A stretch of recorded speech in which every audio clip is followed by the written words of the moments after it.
I'm Daniel. I have been a contractor for a lot of years and still am, and I'm also the technical director here at RW. This is me reacting to online hardwood flooring posts that I've never seen before. Help! Oh yeah, holy cow, you need help. This looks like a floating vinyl floor. If I had to guess, it's a floating SPC vinyl floor. There's end lift, which is where the end of the plank pushes up. It's hard to tell because the pictures from up above. This looks like it's cupped.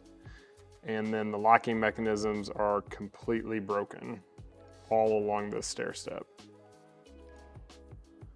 Yep, so stair step down and wow. I am going to hazard a guess on this one that this is a floating vinyl floor that is installed over a concrete slab, and there is no moisture barrier between the slab and the vinyl floor. Prognosis doesn't look good. Let's see what they said.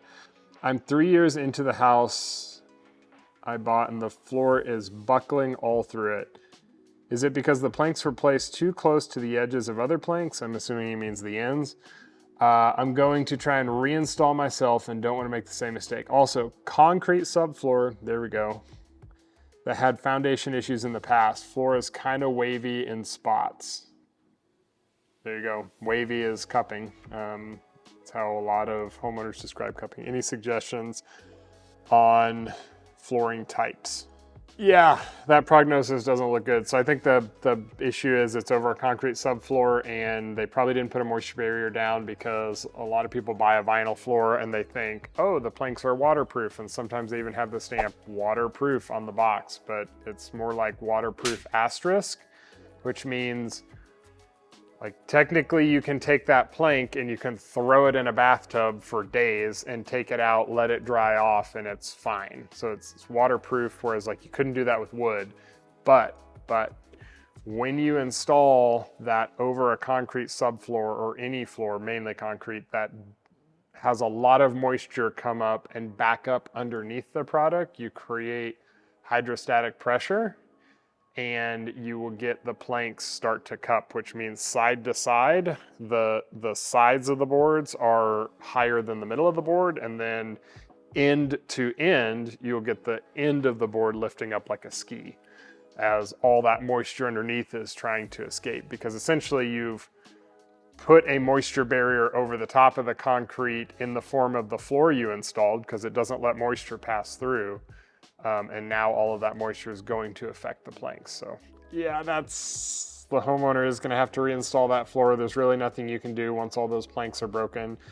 He is right about the end joints, or she's right about the end joints. Those are a little bit close together generally. I mean, like a general rule of thumb is 1.5 times the width of the planks. So if you have an 8-inch wide plank, you want your end joints to be at least 12 inches apart.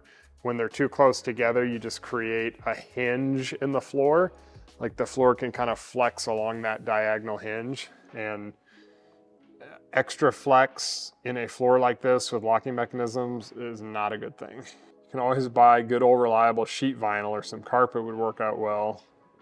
Very uneven subfloor. Oh, that's the other thing too, I forgot. It's an uneven subfloor. That can affect it too. Anytime you have just vertical bounce movement in this type of floating floor and you're constantly flexing those locking mechanisms, you can have this kind of damage. So it sounds like this homeowner got the trifecta losing lottery ticket. They got no moisture barrier over concrete, uneven subfloor, and joints installed too close together.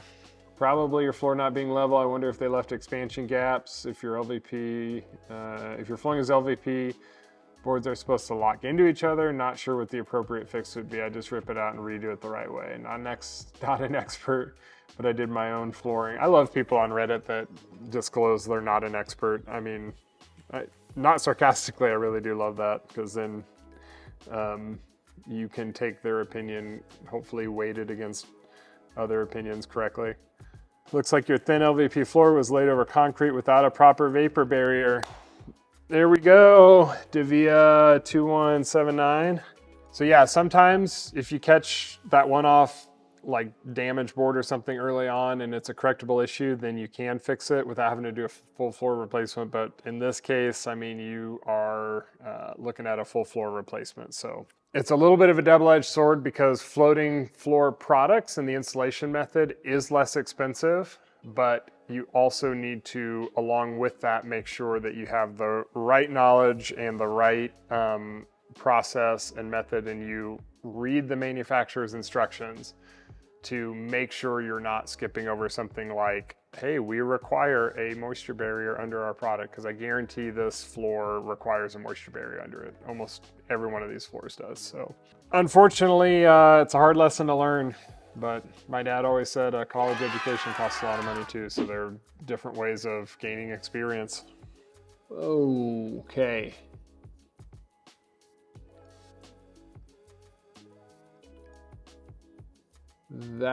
Those are some engineered boards that have popped out. That is unique. I don't think I've seen anything like that. Oh, I mean, I've seen things like that, but I don't think I've seen like individual boards pop out like that, and then the rest of the floor lay flat. That's a weird one. Usually you get like the whole floor bubbling up. That's a hickory floor. I'm guessing it's a hickory floor with probably an engineered hickory hand scraped floor from the look of it. We bought this house in July. It was totally renovated and they installed this flooring. This morning I came downstairs and it had popped up. This is on the main floor. No water damage, okay? I looked in the basement below and everything there is good as well. It is a 110-year-old house, so my guess is the subfloor isn't totally flat. Good guess. I don't think that's it. When you walk on the floor around there, you can tell it bows a bit.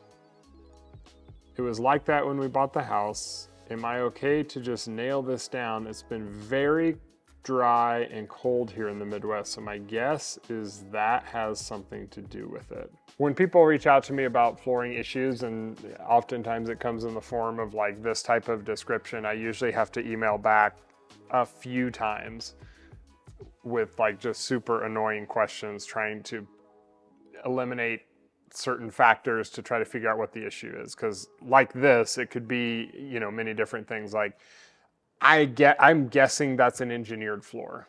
Odds are it looks like an engineered floor, but I don't know if that's the case. Well, whether it's engineered or solid is gonna point me in the direction of different issues. They did give me one clue in here that they said it's very cold and dry. They bought the house in July. I'm not sure if this is around, like, I would ask, is this around like any sort of water fixtures, plumbing fixtures? It still looks to me like the floor has expanded, maybe not. If it was around water fixtures, I'd certainly look. You can have like very slow leaks sometimes where, I don't know if in the basement they're looking up at drywall or the bottom of the subfloor, but they may not see any moisture underneath. They may just have a tiny little drip drip that is leaking down in there and expanding that part of the floor. I would look for expansion around that space. They're also saying that it bows a bit. You can tell when you walk on the floor around there, you can tell it bows a bit. So like, that can mean several different things. I guess I would ask them, like, from day one when you bought the house, was the floor like flat and when you walked on it, it bowed downward?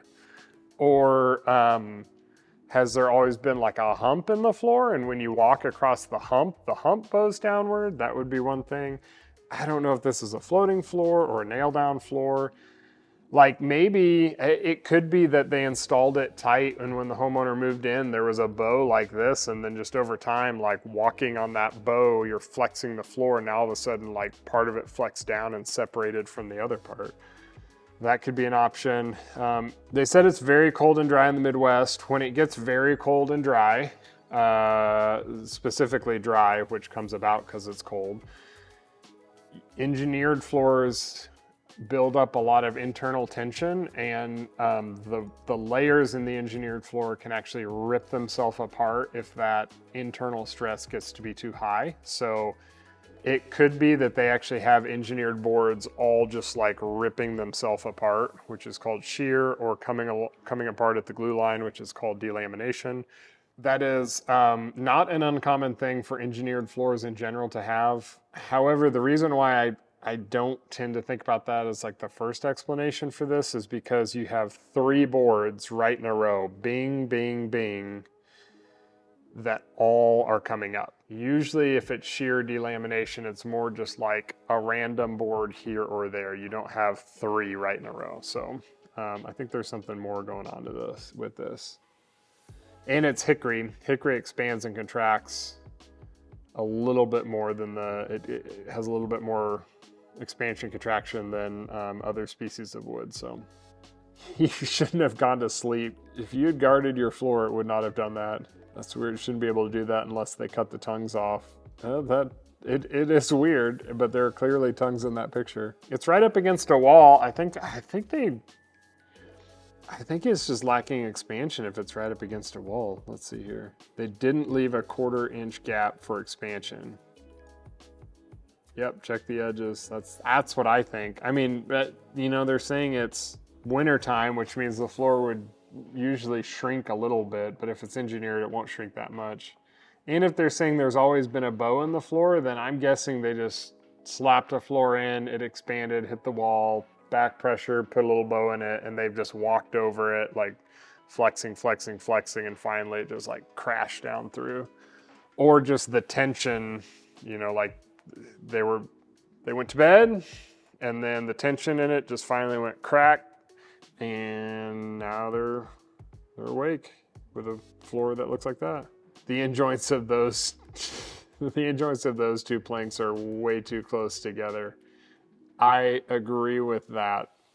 Thank you, Random Hero, for showing up and commenting on a problem you see and then flying off. And then we've got another top 1% commenter who showed up to set the record straight. That, frankly, would not be the issue with popping, unless, which I am suggesting there is an issue with leveling, and then probably a water issue that combined into this mess. You got that top 1% badge for a reason.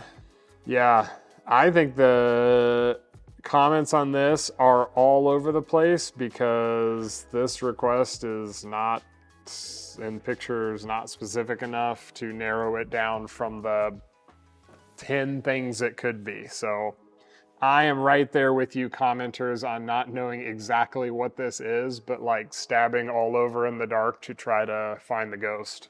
This has been me reacting to online hardwood flooring posts on Reddit. We've made some other videos of me doing this. Please go check those out, and don't forget to like and subscribe.